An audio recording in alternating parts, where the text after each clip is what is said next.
Junior Championships are just about to get started, and Tyler Kuehl is here to preview it. We'll break it all down for you, the countries to watch, the players to watch, and more on this episode of the Locked On NHL Podcast.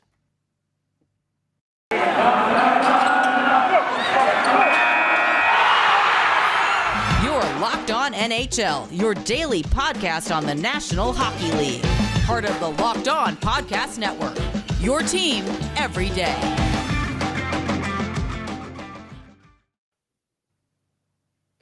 All right, Gil Martin here for the Monday edition of the Locked On NHL Podcast, and we have a special edition of the podcast this week. The World Junior Championships hopefully are coming up very soon if everything stays on course. And with us today to give us an in-depth preview of the World Juniors, Tyler Kuehl. Tyler, so good to see you again. Gil, pleasure as always. Oh, it is the most wonderful time of the year. I got a couple of random power or group of 5 teams on the screen. They're playing an arena football game. Christmas is right around the corner. In the World Juniors right after that. Knock on wood. It's a great time right now. Yeah, absolutely. And we want to wish everyone all the best this holiday season, of course. And hard to believe 2021 is almost over. It went by in a flash. Are you sure? Yeah. I don't know what side of this you're looking on. Well, I'm glad to put it in the rearview mirror. Don't get me wrong, but yeah, no kidding. The way things have been right now, but that's what makes this tournament special. It's literally the middle part, I guess, the tie-in, the segue from the year that was into the new year by looking at some of the next talent upcoming that people may see in the NHL. That's a segue absolutely for you there, Gil. And it's always fun, I have found, like to go back, wait 5 years, 10 years, go back and put on a World Juniors game and say, oh, wow, I didn't remember this guy was in the tournament. Wow, these guys were teammates. All of a sudden, all these names that you sort of were just getting to know when the tournament was happening, they're household names 5-10 years later. Yeah, Ovechkin's been in this tournament. Kovalchuk was a big name for Russia back in their real big heyday in the late 90s and early 2000s. You can just go down the list of players that are playing today. I mean, the best World Junior Hockey team ever that I've ever seen, and I think anyone can agree with me, was the 05 Canadian team, which we just call the lockout team. I mean, that team had Bergeron, Brad Marchand, Sidney Crosby. I think Justin Pogge was the goaltender because Marc-Andre Fleury had gone up and played for Wilkes-Barre after that. He aged out. But that team was just full of NHLers, and a lot of those guys that ended up playing for Team Canada in World Championships and Olympics once they turned pro. That's what makes this tournament so special. Is 3 or 4 years from now, we're going to say, wow. I mean, of course, Connor McDavid was in this tournament, and just like you said, the list of players that we're talking about today, a lot of them, not all of them, but a lot of them have played in this tournament. Yeah, always great, the talent level, and it's a proving ground for these kids because all of a sudden they're going up against the other best players in the world in this age group. And it's different than playing junior hockey where maybe there's 3 or 4 players in a game who are going to have long, productive NHL careers. Here, you got a lot more players who are going on to substantial professional success down the road, and you're playing against the best in your age. Yeah, that's 100% the truth there, Gil. And I think that's what makes this team, or that makes this tournament so exciting because of how many good players there are and how dominant they can look, especially when they're even going up against, the best on best in a tournament like this. Yeah, and then of course you add that little bit of national pride that's always a part of these tournaments and bragging rights and what have you. It adds a little spice to it, and I'll tell you, it is a great end of year / beginning of year tradition for hockey fans, and I am looking forward, after everything we've been through this year and continue to go through right now, having this tournament taking place. I think it's going to be great for hockey fans and a great way to end one year and start the new one. No question about it. Let's hope that we can power through here and enjoy this tournament. Because, of course, remember last year, there were no fans in Edmonton. It was an Edmonton bubble for last year. Now they've got the setup that we had that was supposed to happen last year with the Red Deer in Group B and obviously Group A up in Edmonton. And, of course, we should also probably mention this is the first time as well that the tournament's ever been held back to back in not just the same country, but the same city. So, of course, once again, Hockey Canada it's a big moneymaker in Canada, this tournament, because obviously a lot of people watch it and a lot of people are ready to go to it. Yeah, and hopefully they will still be able to do that. Let's start looking at some of the teams and the players that are going to make an impact on this tournament, and we'll start with Group A. And the first team we're going to look at is Austria. Obviously not one of the favorites, but what can we expect from the Austrians, and who do we look at in this tournament? Well, it was a tough go last year for Austria. It'd been a little bit since they made it up into the top group, or the top pool, if you will, in this tournament, because obviously it's not just the World Juniors, the one we're talking about now. There's the Division 1A, 1B, and then 2 and 3 and whatnot. By the way, Belarus, whoever gets relegated this year, Belarus will be taking that spot. They just won the Division 1A title recently. But Austria, they went 0-4 last year. They didn't get relegated because obviously COVID and whatnot. So they get another chance. And, last year it was a very interesting year. We didn't know what to expect out of them. The only real kind of person that we all really noticed was Sebastian Ranishitz, their goaltender. And he came in, wasn't supposed to be the starter. And even though a lot of us didn't know who the starter was going to be anyways with Austria, but he comes out, makes 194 saves in 3 games. Like, he did everything he could to try to give the Austrians a chance. Obviously, it didn't quite work out for him. He's had time playing in American ice. He played for Victoria a couple games this season in the WHL before going back home, getting ready for this tournament with Team Austria.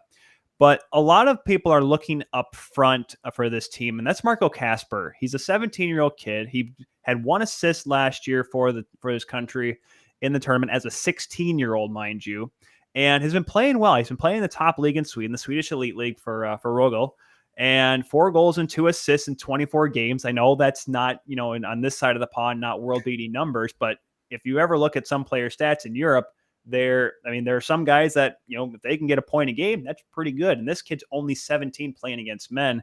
He'll be the guy to watch. Another one that is playing on this side of the world, Senna Peters. He plays for Halifax right now. He's having a decent season, not as good as his rookie year last year with them. He had 18 points in 16 games. So far, 3 goals and 10 assists in 26 games. But you know what? When you take time off to try to get ready for your team in a tournament like this, your numbers kind of fall back a little bit. So I think, those are going to be a couple of guys, if Austria wants to get a win, they're going to need those guys to really step up. And stylistically, what are we expecting from them on the ice? Compete. That's going to be something that's real hard. And they know that too. They had a couple tough games last year. Obviously they played in the same group as Russia, and they couldn't find their footing. I think now, maybe with a little bit more experience playing at this top level, I think you're going to see a little bit more of that, and just kind of just never giving up, right? And that's what we saw from Ranishitz last year, is the fact that even though his team was down a few goals, he kept trying to make some big saves. So that's what Austria is going to have to carry into this tournament. All right, turning to the Czech Republic, been to that country. They love their hockey there. Your thoughts about who we should look for on their roster this year? Man, there's a couple guys that I'm really excited about. Jan Mysak, who was a Montreal prospect. This is his 3rd World Junior appearance. He's been around a time or two, and now he really knows what to expect. And the Czechs, they haven't won a medal in, it's been 16 years. It's going to be 16 years if they don't do it this year. The last one came in Grand Forks back in 2005, and they've finished out of contention. They've lost in the quarterfinals each of the last 3 years, and it's been a tough go for them. But I think Myshak's going to be the kind of guy they're going to have to rely on. So far, last year at least, he had 2 goals and an assist in the World Junior Championships. He's having a really good year at Hamilton in the Ontario Hockey League. He's averaging over a point a game. He has 17 goals, 14 assists for 31 points. Very dynamic. Actually played, because obviously the OHL didn't play last year, actually got to play a couple games with Laval, scored 2 goals in 22 games. So this guy has pro experience playing against some older folks. So that's going to be something that the experience he carries in. I like Pavel Novak he's a Minnesota Wild prospect. He's up in Kelowna right now in the WHL, 31 points in 24 games. Obviously the big question with teams like this is going to be their goaltending. And the Czech Republic have slowly and quietly always found a way to bring 1 or 2 goaltenders every generation. And every year they find a way to have a good goaltender that really catches people's eyes. I really like Jan Bednar. He's a Detroit prospect, plays for Acadie Bathurst, and a Bathurst team that's kind of, come see, come saw right now up in the Quebec League. And he's 10-6-2 right now, 902 save percentage with a shutout. He's off and on, but I think if he gets going and gets in the right rhythm, he can be big. But if not, they have Jakob Malik behind him, who plays for New Jersey. The New Jersey prospect, plays for Vesting in the Czech 2 League. He's having a breakout year there, 17-6 with a 1.8 goals against it average and a 926 save percentage. So goaltending will be key, but they have a couple weapons up front. They do indeed. Let's turn our attention to the German team. What do you expect from them in this tournament? The thing about, and I say resilience with Austria of how they have to keep battling. Last year, Germany there was almost no expectations for them. Yet they make it to the quarterfinals just about 4 or 5 days after getting killed 16-2 by Canada. And that's what this group brings. This is not just a team that's going to fall over after one game, which is why, they only did win one game last year in the tournament, but that's what this tournament is about. You beat one team, you get one win, you could be into the quarterfinals. And that's what they need to do again. They have, I'm really excited to see what Luka Musenberger brings from the back end. He's, they're calling him one of the best prospects since Mo Seider, which obviously, it's been a year since that's been the case. Detroit fans are loving him right now. And obviously Edmonton, that's where he's drafted, or who he's drafted by. Musenberger may have that ability. He's playing right now for the University of Vermont. And, that's another team that's kind of on the lower end of Hockey East right now, unfortunately. I think they still have, a couple of players that can compete on that team, and he's one of them. And their offense is going to be led by Florian Elias. He plays for Mannheim. Speaking of Mo Seider, Alder Mannheim in the top, in Deutschlande. And he's looking pretty good. He had 8 points last year in his first year of the league, trying to get things figured out. 2 goals and 2 assists so far in 21 games. Ended up leading the team in Germany last year, if I'm not mistaken, with 4 goals and 5 assists in the World Juniors. So once again, bringing that experience in. Goaltending-wise, it's going to be a question mark. Nikita Kwap, who is a Carolina draft pick, he plays for Krefeld in the German league.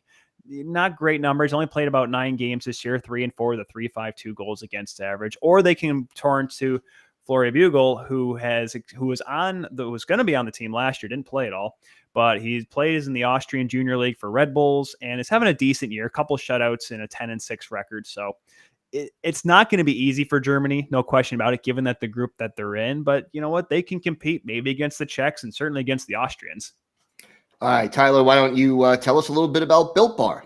Built Bar, yes, sirree. It is the perfect holiday season and perfect time to grab the protein bar that tastes like a candy bar, or even better than a candy bar. Built Bar, filled with so much holiday goodness, rich with decadent flavors, and covered in chocolate as well.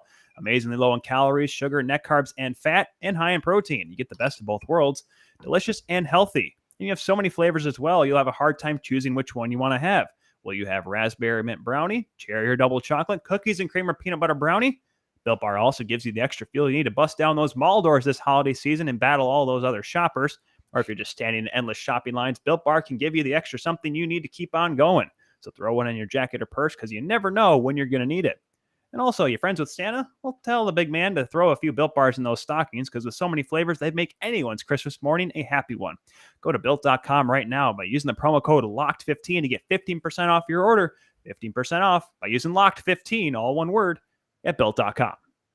All right. Thank you, Tyler. And just also want to thank everybody for making Locked On NHL your first listen every day. We are free and available on all platforms. Staying in Group A, we've got 2 more teams competing there. Let's look at Finland. They're always a dangerous team. What do the Finns have in store for us this year? Boy, oh boy, they are a very interesting team. It's just like last year. It's going to come down to Finns and Canada in this group. I mean, they have Topi Niemela, who is another returning guy from last year, who had 2 goals and 6 assists in the World Junior Tournament. And you know what? They earned a bronze medal with guys like him, and he's a Toronto prospect for a reason. Now with Karpat, he's close to a point a game in Liga right now. He has 6 goals, 18 assists, and 24 points. Good skater, good shot. Just it looks very comfortable on the ice and in these situations. Love Joachim Kamel as well. He's a very young player. He's a draft-eligible prospect. Plays for JYP in Liga. 18 points in 21 games played. Missed a little bit of time due to injury, but just came back right before that team is getting plans to move to Edmonton. And that's really important because he's going to bring a little bit of youth and a little bit of spunk. Played in the under-18s last year. Got to see him down in Frisco. Scored 3 goals. Looked very comfortable playing on a stage in the international stage. And I think he can certainly do something there. Goaltending, I mean, it's a toss-up between Joel Blomqvist and Levi Marinainen.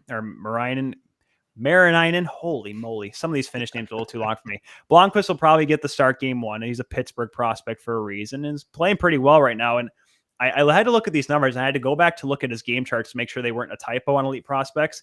With Karpat, he is 4-1-1 this season, so only a couple games, not too many. He has a .964 save percentage, 3 shutouts, and you ready for this, Gil? 0.73 goals against average. He's terrible. He's terrible. And the crazy part was I had to make sure, I'm like, okay, how good is this team? Because, we're going to get to Yaroslav Askarov here in a minute for Russia, and he plays for St. Petersburg in the KHL, who just pretty much dominate everybody. We don't need to talk about how or why they're amazing, but that's okay. But here's the thing, like Karpat's like 5th or 6th in the league right now in Liga. It's not like they're undefeated and killing everybody. This is a team that's battling, and when he's in net, they're pretty well set. Yeah, they don't lose too often. I mean, impressive. Team Canada, the one that got to be the favorite in this group. So where do we stand with the Canadians? It's crazy. Some people are coming up to me. It's like, Canada. It's not Canada's year. And I'm like, I don't know what, because like there's a lot of players. So many players got cut from this team, and myself, I'm on Locked On Caps. I was kind of bummed not to see Hendrix Lapierre get the opportunity, given the fact that he started the year with Washington in the National Hockey League. But when you look down this list, it's kind of hard to find a spot for him. I mean, obviously from Michigan. Hello, Maize and Blue Block M right here. We'll get to how many Michiganders are in this tournament when we get to the other group here in just a moment. But Owen Power and Kent Johnson, the 2 leading scorers on the Wolverines, they're on the team. Cole Perfetti, who plays pro hockey, played a couple games for the Jets this year, spent most of his time in Manitoba, point-a-game player there. He's also another returning guy. He's on the roster. And then you have the top prospect this coming draft, at least as of right now, Shane Wright. He's having not a crazy year in his second full season in the Ontario League, not as quite as great as he was in his rookie year. He had 66 points, led all rookies that year. So far, 30 points in 22 games. I know that's above a point a game, but there's a couple guys that have about 2 points a game right now in that league, which is pretty crazy. But then you also have the 16-year-old Connor Bedard, 16 years old. He joins the likes of Gretzky and McDavid, of guys that have gone to this tournament. And after being the WHL Rookie of the Year last season, my goodness, I mean, I saw him at the under-18s last year, where he scored 7 goals, 7 assists. He was one of the youngest players even there, and he dominated. Looked great in the gold medal game against Russia, and just so dynamic. It's hard not to say Canada's a favorite. I know we'd say that every year in this tournament, Gil, but I mean, even the goaltending, I mean, it's not like last year where it was, you're trying to figure out who's going to be the guy. Like this year, there's 3 goaltenders. You have Sebastian Casa, who is a Detroit prospect, looking really good for the Edmonton Oil Kings. Dylan Garand plays for the Rangers prospect, plays for Kamloops. He's having a great year as well. He's 15-4 with a 185 goals against average. That's 2 dub goaltenders on this team that are good. And Brett Brochu, who is undrafted, quietly having a pretty good year in London, is a 248 goals against average with a 16-5-1 record. Played a game with Wilkes-Barre last year as well during the OHL's canceled season. So this team has 3 good goaltenders and a lot of good players in front of them. I mean, it's incredible.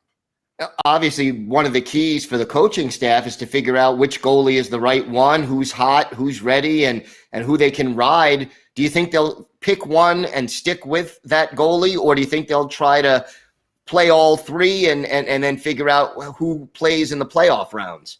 So, yeah, what I've typically seen with a lot of these teams, even some of the close one, the bubble teams, is that they'll use all 3 in their pre-tournament games, which, as we found out today, are moved to the 2 days before Christmas now. So a little bit less time to try to figure that out. But they'll look to see who the top 2 are, and then they'll kind of go from there.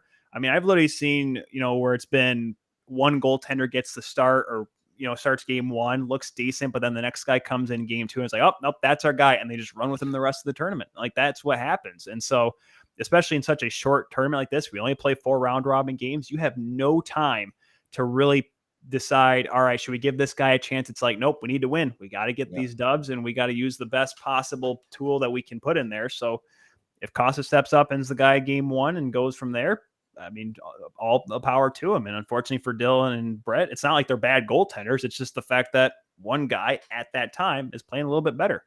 Yeah, first impressions are everything in a short tournament like this.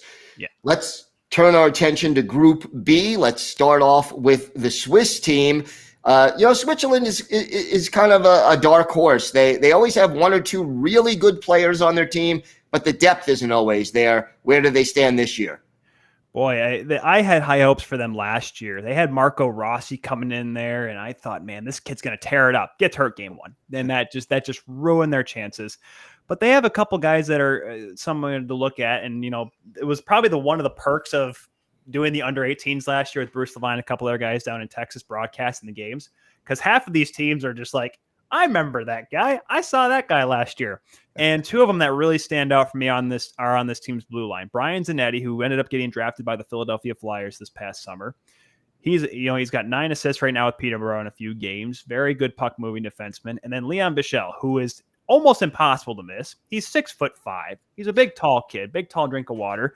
And he's playing in the top league right now with Lassans. He's still 17 years old. He was 16 when I saw him last. And I was like, man, this kid, he's going to be something here. And you know what? With his size and his mobility at his size, something that he can certainly develop into, he's going to be a guy, I'm not going to say a highly touted prospect this coming summer, Gil, but he'll be around in that middle of the pack where someone's going to really think that that's going to be a diamond that turned out of the coal there.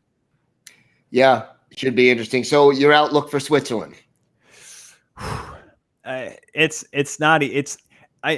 to say it. I'm going to come out and say, I'm going to sound like, oh man, Russia, the United States are going to get killed, but Slovakia. No, I think Kevin Pasha could be possibly the goaltender for this team. And I saw him last year. He plays with the Omaha Lancers in the United States Hockey League.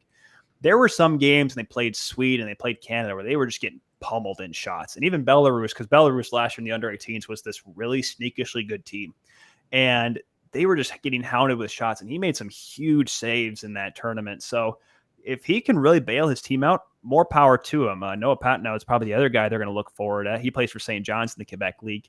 If they get the goaltending, if they can bring out like a performance that Matt Sjogard tried to do a few years ago, I think they could compete. It's once again, you just need to find a way to get possibly one win if you want to move on. And that's what they're going to have to try to do. And they may have offensively, it's going to be a little tough though, I think, for them. Yeah, they will be challenged to score. It'll be interesting to see how they handle it.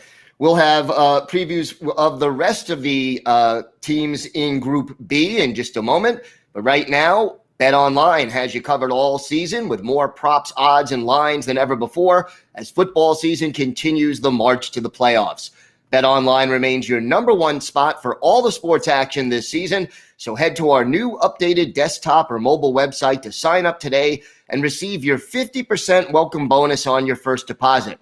Just use our promo code LOCKEDON, that's one word, Locked On, to receive your bonus from basketball, football, NHL, boxing, UFC, right to your favorite Vegas casino games. Don't wait to take advantage of all the amazing offers available for the 2021 season.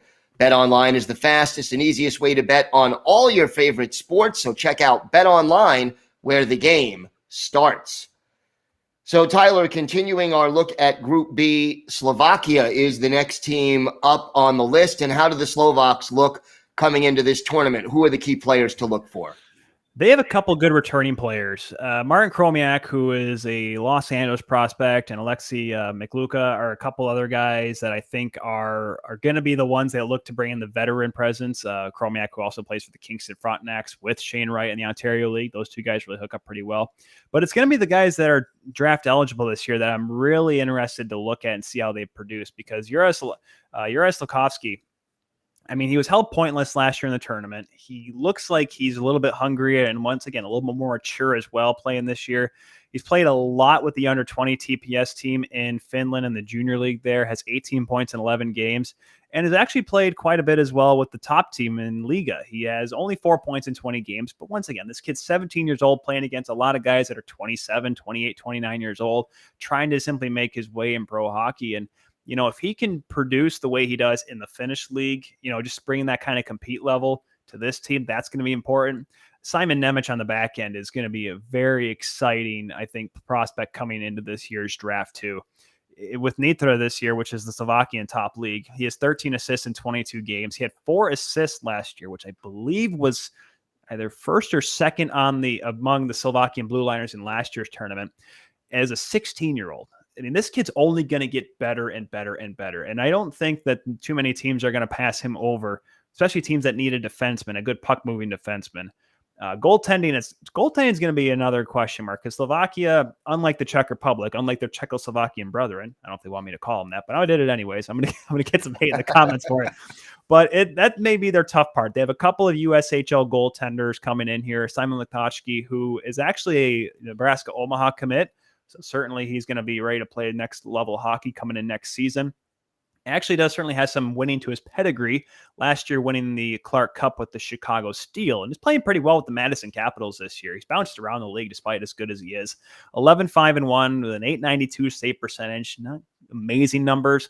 Radoslav Elias will probably be his backup. He plays for the Green Bay Gamblers. So goaltending may be the weak spot, but they certainly have a couple of good young pieces up front that can maybe cause some havoc. All right. Sweden, always competitive in these international tournaments, whether it's the World Juniors or the Olympics. Where do they stand this year? Well, they don't have the pressure of keeping that round robin streak, the winning streak they've had since, gosh, I forgot how many years it was, but it was 54 games. I just remember that. And at least they don't have to worry about that anymore. Now they can try to focus on winning because that's been the case. Oh, they go 4-0 in group play. Awesome. Knocked out in the semis. Knocked out, losing the gold medal game to Canada. So it was just crazy how they found ways to lose games since winning it all in 2012. But they have, the team I saw last year in the under 18s is just about the same team we're seeing this year. Simon Edmondson on the back end, big kid, good skating defenseman, 6'4", I think he is, 6'4", 6'5". I know my friend Rachel Johnson is going to come flying through here and say, but anyway, so there's a reason why Steve Yzerman took him in the first round of this year. He's really good at moving the puck well. Alexander Holtz, who's been playing a lot with the Utica Comets of the American League, the New Jersey Farm Club, 10 points in 11 games this year. This is also, we're talking about some other guys that have played. This is his third World Junior Championships as well. In 12 games, he's got 8 points. So he's really looking to have a real breakout year with that maturity that he has. People are comparing him to Lucas Raymond, which is a dangerous thing to do because A, for other teams, oh, watch out, he's pretty good. Or B, it's like, wow, you're comparing him to a Calder candidate. That's right. Quite the pressure. Right. No pressure at all. And also on the line, there's been talks that he's going to get put on a line with Oscar Olesen, who's a Colorado prospect, and William Eklund, who was a San Jose prospect. Well, Eklund was actually supposed to be on the team last year. Unfortunately, Sweden had so many COVID issues. He was one of them. So he actually, unfortunately, had to sit out. So I think he'll be hungry and ready to help Sweden kind of make a run this year. All right. Team Russia, always competitive. Again, one of those teams that, consistently competing for the top. Where are they going to be this year? Oh man, it's one of those. This is one of those teams since winning in 2011. It's like, all right, Russia's got this much talent, and it just finds ways to lose games in weird ways, right? Like whether it be in the semis or even in the gold medal game. But goaltending, it's going to be Yaroslav Askarov, third World Junior tournament. I'm pretty sure I'm pretty sure Canada, they see him back on the roster thinking, is he going to hold on to his stick this year? I don't know. Askarov's stick, I'm pretty sure his Twitter's been quiet, but I am pretty sure he's ready to make a comeback in this tournament here. But there's no question, though. Askarov, there's a reason why Nashville took him, right in the middle of that first round a couple of years ago. He is still a very good goaltender, having great numbers with SK St. Petersburg. Up front, boy, it's crazy. It's another one of those cases where I look at, they have a good veteran returning talent. Kuznetsov. I know I just said that wrong, but I tried to study these names, Gil, and it's very impressed, difficult. By the way. Your pronunciation and your knowledge of these names, got to say, I'm impressed. It's hard. I remember that was the one thing about doing the under 18s last year. Canada, US, easy stuff. Right. Latvia, Belarus, Switzerland, and of course Russia. It was like there's 15 letters in this last name. Are you? I'm gonna struggle. And we did get some flack on Twitter for it as well, but we fixed ourselves. We fixed it before we got to the end of there. But he's another guy. He had 5 points last year. But Matvei Mishkov is certainly a name that everyone's gonna want to keep their eyes on because the way he played in the under 18s last year, like had Shane Wright had a meh tournament, Matvei Mishkov would have came out of that as the number one prospect this year. He had 12 goals in the under 18s last year. looked just incredible. And he was not, he only had 4 assists, but he was he's very I don't say a two-way player, but he's very dynamic in the fact that he has a great finish, but he also was finding ways to set up his teammates too. He wasn't getting on the score sheet all the time with the way he moved the puck around, but he was certainly a creative player. And they have a good blue line as well. Shakir Mukhamadan from New Jersey prospect and Kirill Kirsanov from the LA Kings system. Those are the guys in the back end. They're a good team. It's just whether or not they actually can get it done when it matters. That's going to be the big question with the Russians, as it always has been. And last but not least, Team USA. How do the Americans look heading into this tournament? People are hammering down to the ground that this is not going to be the US's year. And I can understand why, because last year, Gil, this team had Spencer Knight and Dustin Wolf as their 2 goaltenders. I think that's a pretty darn good tandem, if you ask me. Now, Spencer Knight hasn't had the greatest start to this season in the National Hockey League, hence why he's in Springfield, but there's a reason why he was in the NHL last year, because of how good he was at Boston College and in this tournament. This year, the goaltending, it's going to seemingly come down to Drew Commesso, is a Chicago prospect. He's having a okay year with the Boston Terriers, even though that program is right now on kind of a transition phase. But that's going to probably the big question mark. Up front, they're great. Holy cow. Matty Beniers up there. Brett Berard, who's having a breakout year with the Providence College. He's right now tied for 5th in the country in goals with 12. He's a New York Rangers prospect as well. Sasha Pasajov, tied for 2nd in the Ontario League, playing for Guelph. Mentioned Guelph playing London right now. He's unfortunately not there, which is a bummer for them because he's got 20 goals so far in 26 games. The Anaheim prospect's looking good. On the back end, you have Jake Sanderson and Luke Hughes. Yes, another Hughes in the NHL coming up, kids. He's going to go play with his brother Jack in New Jersey here in a year or two. This team is really good. But yeah, to my point, the goaltending is going to be the big question. They have the talent to put the puck in the net and the defense to do what they can to keep it out. Just will they get the big saves that they saw from Spencer Knight in the last couple of years? That is where the big question mark with this team coming through. I still have them finishing atop Group B, no question. But if they can't get the saves, that's going to hurt come the medal round. All right, let's break it down now. We've gone through all 10 teams. Who comes out of Group A? Who comes out of Group B? Who wins it all? And then who is your tournament MVP? I will say before we get too far in, the fact that we got this in less than 45 minutes is impressive because I looked down at the clock. I'm like, holy cow, we're rolling through Austria and Germany. But anyways, no, it's so hard because the big games obviously are, Russia, US, and Canada, Finland in these groups. That will determine who comes out on top. Canada plays Finland. Where is it here? They play on New Year's Eve, as do the Russians in the US. The IHF made sure they kind of timbered the times a little bit because obviously Group B will be playing in Red Deer, Canada, Finland, and Group A will be in Edmonton. So they'll be in different locations, which is nice. And so, man, Canada's really good. And I don't want to pick against them. I'm like, oh, you know what? Finland can spoil it because, on paper, Canada could win that game. And, they certainly have the firepower to do so. So I'll go Canada in Group A. My boy Cody Jansen up there in Saskatchewan's probably screaming at me that I just jinxed it. I'm sorry. You know what? It's one of those things with Canada, but just get to the medal round and do well from there. Because unfortunately, there's been times where they've gone 4-0, won the group, and fallen to the Finns in the quarterfinals. It's just the weirdest tournament. U.S. and Russia, Yaroslav Askarov has done so well at finding ways to lose games for Russia at times. And I say that and my boy Peyton Turnage, who's a Nashville guy, is probably once again being like, yeah, I can see it because he's watched these tournament games with me. He gets it. So I'm going to say U.S. finishes at the top of the group. I think if Sweden beats Russia, I think Sweden could finish second in this group.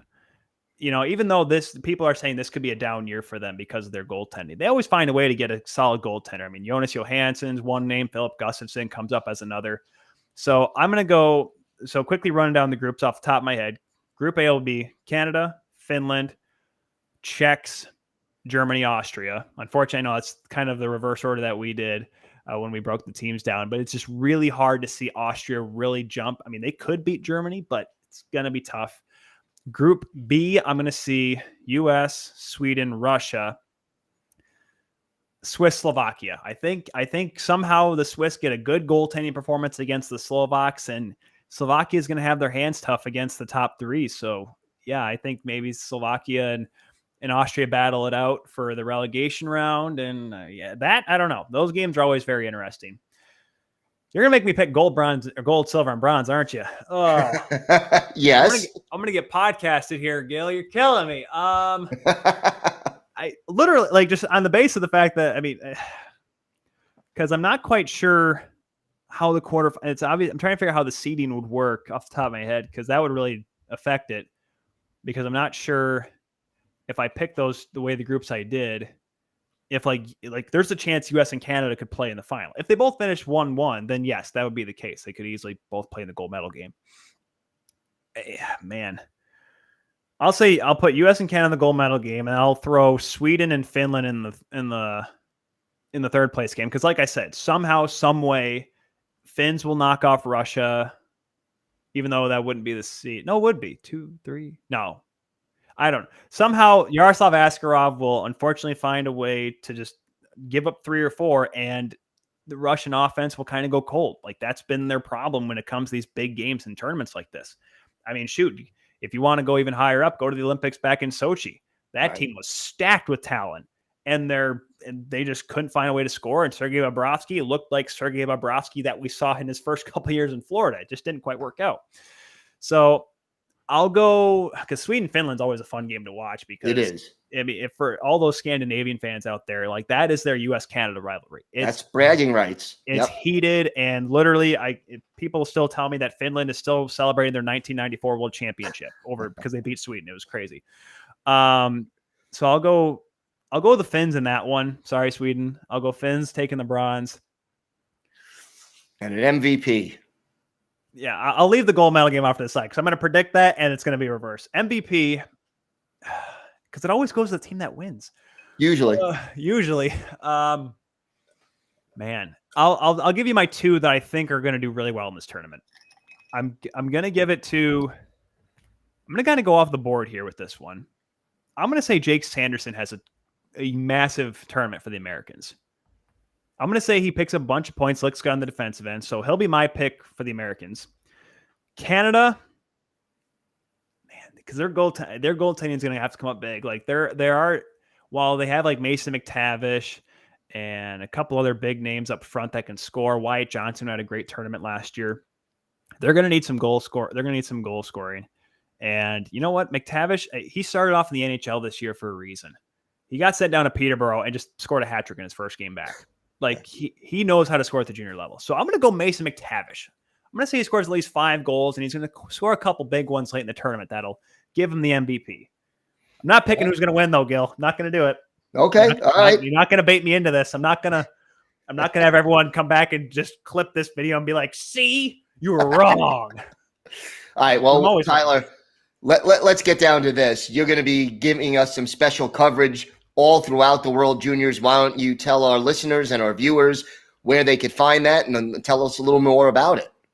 Well, it's going to be exciting. It's going to be right here on the Locked On NHL channel, or wherever you get your podcast, and the YouTube channel as well. It'll be daily recaps of the games. And as far as we know, we're starting on the 27th, which is because the first games are still on Boxing Day as we record this. Now, as we've in today's age, Jeff Merrick put it great on Friday. Every 15 minutes, there's breaking news. So there could be an alternative, but the plan is right now we do every single day, 15 to 20 minutes. We're not going to go too crazy because unfortunately, knowing myself, I could probably go 90 minutes breaking all these games down. Sean Woodley told me we can't pay you that much. Tyler, keep it calm there. All right, 15, 20 minutes. We'll keep it at. Recap the games, kind of look forward to the games that are ahead, and go through the entire tournament. I have a couple of folks that I have worked with in the past and covering events like this. So maybe having a couple fresh faces joining me as well. So it'll be certainly a fun time and giving people coverage on what I think is one of the best tournaments out there. Absolutely. And where can they find you on social media, Tyler?